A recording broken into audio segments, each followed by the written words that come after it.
ஏப்பா தமிழக வெற்றி கழகத்துல யாருப்பா இருக்கா? யாரும் இல்லப்பா, எல்லாம் விசில் அடிச்சாங்க குஞ்சிங்கப்பா. அடா ஆமாப்பா, அவங்க கட்சியில யாருமே இல்லப்பா, இரண்டாம் கட்ட தலைவர்களே இல்லப்பா. விஜய் தவிர வேற அந்த கட்சியில வேற யாருப்பா தெரியும்? யாருமே தெரியாதுப்பா. பூத் லெவல்ல ஆள் போட ஆள் இருக்கா? அடா ஆமாப்பா, பூத் லெவல்ல யாரு இருப்பா இருக்கா? ஃபர்ஸ்ட் மாவட்ட செயலாளர் போட சொல்லுப்பா. இப்படி தொடர்ந்து நம் தமிழக வெற்றி கழகத்தின் மீது அவதூறுகளையும் ஆபாசங்களையும் வீசிக்கிட்டு இருந்த சில முட்டாள் தொங்கு சதைகளுக்கு தளபதி அவர்கள் ஆஸ் யூசுவல் அவரோட ஸ்டைல்ல பதில் சொல்லிக்கிட்டு இருக்காரு. அவரோட ஸ்டைல்ல என்ன? அமைதியா பொறுமையா நிதானமா நின்னு சம்பவம் பண்றதுதான் நம் தளபதியோட ஸ்டைலு. அது சினிமாலயும் அதை நடைமுறைப்படுத்தினாரு. அதே விஷயத்த இன்னைக்கு அரசியல்லையும், ஏன்னா உடனுக்குடனே ரியாக்ட் பண்ணாம நான் என்ன பண்ண போறேன், என் செயல் திட்டங்கள் என்ன, நான் என்ன மாதிரி வியூகங்களை வகுத்து வச்சிருக்கேன்றதெல்லாம் படிப்படியா நடக்கும்போது ஒண்ணுமே இல்ல, யாருமே இல்ல, இது தேராது, இது ஓடாதுன்னு சொன்னவங்க எல்லாம் இன்னைக்கு மூக்கு மேல விரல வைக்கிற அளவுக்கு இன்னைக்கு வந்து தமிழக வெற்றி கழகத்தோட மாற்றம் பேதியை புடுங்க வச்சிருக்கு. பீதியில வந்து ஆழ்ந்து போயிருக்காங்க. ஒண்ணும் கிடையாது. இரண்டாம் கட்ட தலைவர்களே இல்லைன்னு சொன்னாங்க. இன்னைக்கு கத்தி வீசுறதுக்கு எத்தனை பேர் இருக்காங்க பாத்தீங்களா? தொடர்ந்து பொதுச் செயலாளர்கள் வந்துகிட்டே இருக்காங்க. புதிய புதிய பதவிகள், புதிய புதிய வரவுகள், அறிவு சார்ந்தவர்கள், மேதைகள், படிச்சவங்கன்னு சொல்லி பல பேர் வந்து தன்னை வந்து இன்னைக்கு தமிழக வெற்றி கழகத்துல நினைச்சுக்கிறாங்க. ஆனா திமுக என்ன பண்ணுது? இன்ஸ்டாகிராம் இன்ஃபுளுசர்ஸ் எல்லாம் கட்சியில சேர்த்தத பெரிய விஷயமா பாக்குது. அறிவார்ந்தவர்கள், மக்கள் சேவையை வந்து நினைக்கிறவங்க, அரசியலை வந்து மக்கள் சேவையாக பொதுநலத்தோட அணுகிறவங்க எல்லாம் இன்னைக்கு தமிழக வெற்றி கழகம் பக்கம் வராங்க. அரசியலை வைத்து வியாபாரம் பண்ணணும், பிழைப்பு நடத்தணும்னு நினைக்கிற சில இன்ஃபுளுசர்ஸை வந்து திமுக கட்சியில போய் சேர்ந்துகிட்டு இருக்காங்க. இதுதான் ரெண்டு கட்சிக்குமான வேறுபாடு. மாவட்ட செயலாளர் போட முடியுமா சொன்னவங்க இன்னைக்கு ஒட்டுமொத்த மாவட்ட செயலாளர்களையும் போட்டு முடித்தாச்சு. சரி, பூத் ஏஜென்ட் போட முடியுமான்னு சொல்லி கேட்டாங்க. கிட்டத்தட்ட 70,000 பூத்துகள்லயும் 70,000 பூத் ஏஜென்ட்களை அமைச்சாச்சு. திமுக, அண்ணா திமுக போன்ற 70 வருஷம் கட்சி ஆண்ட கட்சிகளுக்கு இணையா அதுக்கும் மேல இன்னைக்கு தொண்டர்கள் பலம் நம்ம பக்கம் இருக்கு, மக்களோட ஆதரவு நம்ம பக்கம் இருக்கு. இன்னைக்கு பூத் லெவல்லையும் அதையும் போட்டு முடிச்சாச்சு. இரண்டாம் கட்ட தலைவர்கள் யாருமே இல்லைன்னு சொல்லிட்டு இருந்தாங்க. இன்னைக்கு ஆதவ அர்ஜுனால தொடங்கி அண்ணன் சிடிஆர் அவர்களை தொடங்கி இன்னைக்கு புதிய வரவான முன்னாள் எம்எல்ஏக்கள், நீதிபதி, நீதி அரசர்கள், முக்கியமா அருண் அவர்களோட வருகை பல பேருக்கு வந்து இன்னைக்கு பயத்தை உண்டு பண்ணியிருக்கு. ஆரம்பிச்சிட்டாங்க. எப்பவுமே திமுக பண்ணக்கூடிய ஸ்ட்ராட்டஜி என்னன்னா, அவதூறுகளை பரப்புறது, பொய்யான தகவலை முதல்ல கொண்டு போய் சேர்த்துடணும். அவங்களுக்கு தெரிஞ்சதே வந்து ஃபேக் நியூஸ். இந்த பொய்யான தகவல்களை எப்படி கொண்டு போய் மக்கள் கிட்ட சேர்க்கணும்? நடக்காத ஒரு விஷயத்த, இல்லாத ஒரு விஷயத்த நம்ப வைக்கணும். முதல்ல அந்த சதுரங்க வேட்டை படத்தை சொல்லுவாங்க பாரு, முதல்ல ஒருத்தக்கிட்ட பணத்தை வாங்கணும்னா அவன் ஆசையை தூண்டணும்ன்ற மாதிரி அந்த ஆசையை தூண்டுற வேலையை தான் இவங்க பண்ணுவானுங்க. அருண் அவர்கள் வருமானத்துறை அதிகாரியாக இருக்கும் பொழுது தளபதி வீட்டுக்கு ரைடுக்கு வந்தாரு சொல்லி ஒரு விட்ட தூக்கி போடுறான்.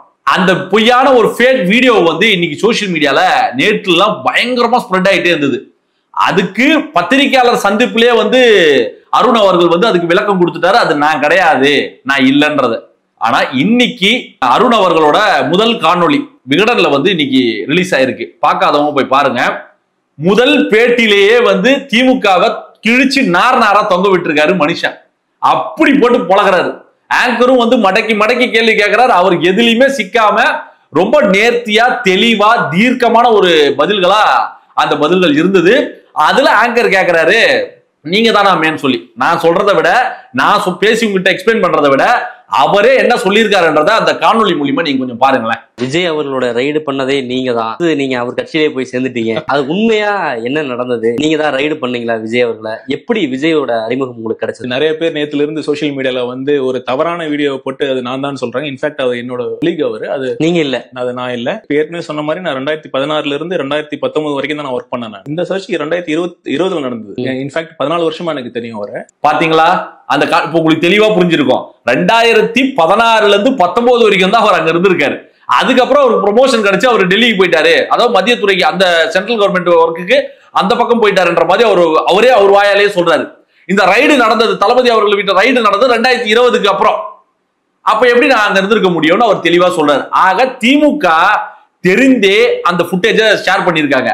அதுவும் அந்த தளபதி அவர்கள் வீட்டுக்கு வந்து ரைடுக்கு வந்த ஒரு ஆள் யாரை விட அவரோட கொல்லிக் தான், கூட ஒர்க் பண்ண ஒரு மனுஷன் தான். அவரோட பேரை முதற்கொண்டு அவர் மென்ஷன் பண்ணி தெளிவுபடுத்துறாரு அவர்.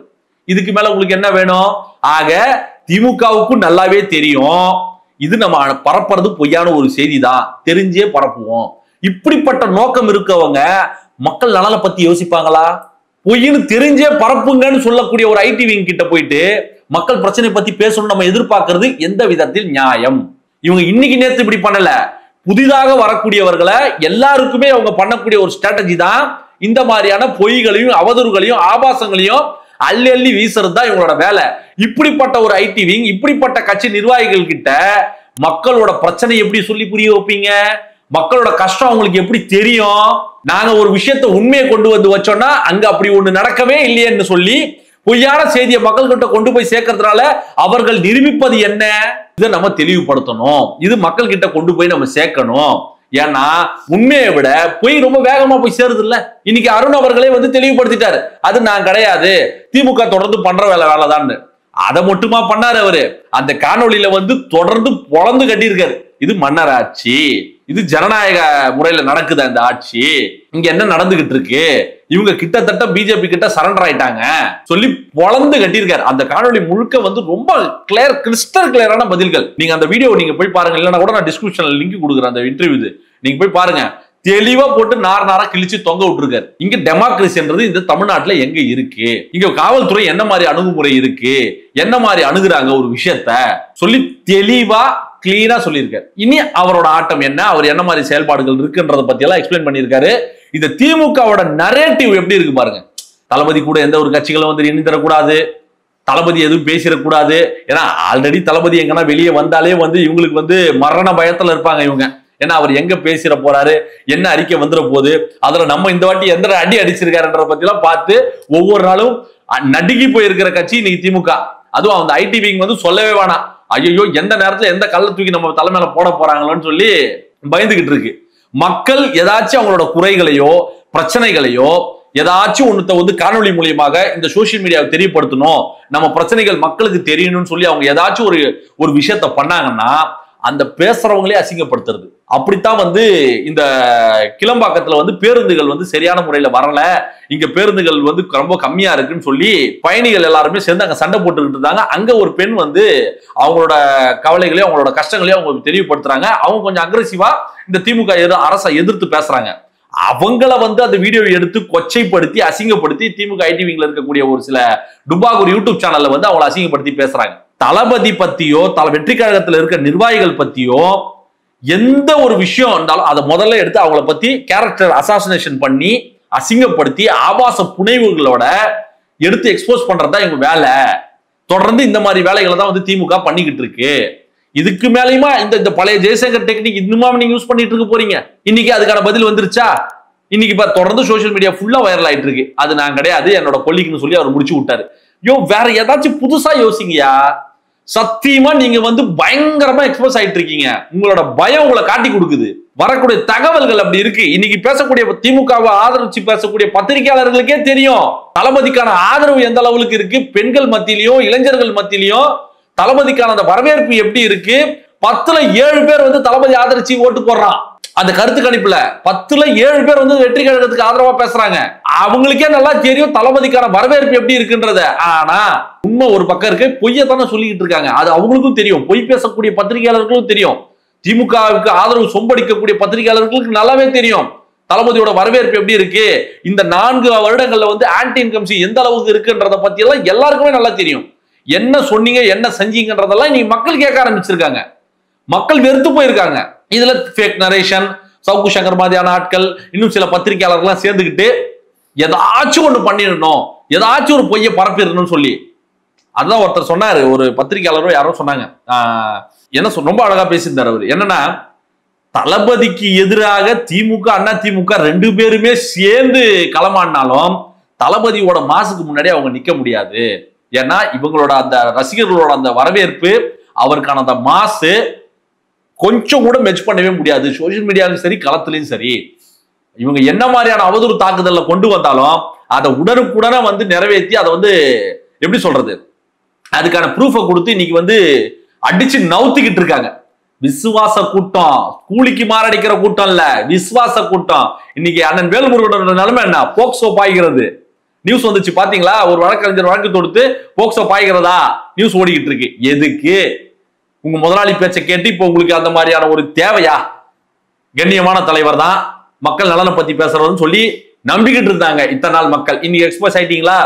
திமுகவோட, அதாவது கூடா நட்பு கேடா விளையும் சொல்லுவாங்க, அந்த மாதிரி திமுக கூட சேர்ந்தவெல்லாம் உருப்பட்டதா சரித்திரமே கிடையாது. நாங்கெல்லாம் தெளிஞ்சிட்டோம், நீங்க எப்போ தெளிய போறீங்க? உஷாரா இருங்க மக்களே. இந்த மாதிரியான பொய்யான நரேஷன்ஸ்கள் நிறைய வரும், இன்னும் நிறைய வரும், நிறைய பண்ண போறாங்க. திருப்பி பதிலடி கொடுக்கறதுக்கு நம்ம தயாரா இருக்கணும். திருப்பி நம்ம கொடுத்துக்கிட்டே இருப்போம். இவங்களை ஓட ஓட விரட்டி 2026ல மக்கள் ஆட்சியை நாங்க கொண்டு வருவோம். அந்த நம்பிக்கை எனக்கு ரொம்பவே இருக்கு. அதுக்கு சேர்ந்து நம்மளும் சேர்ந்து பாடுபடுவோம். வெற்றி நிச்சயம். கான்பிடண்டாக இருங்க. சப்ஸ்கிரைப் பண்ணுங்க. சப்ஸ்கிரைப் பண்ணிட்டு வீடியோ பாருங்க. முடிஞ்ச அளவுக்கு வீடியோ ஷேர் பண்ணுங்க. இது மட்டும் இல்ல, இந்த ஜூன் மாசம் இன்னும் 2 சம்பவம் இருக்கு. அந்த 2 சம்பவம் இன்னும் கூடிய விரைவில் நடக்க போகுது. அதையும் பாருங்க.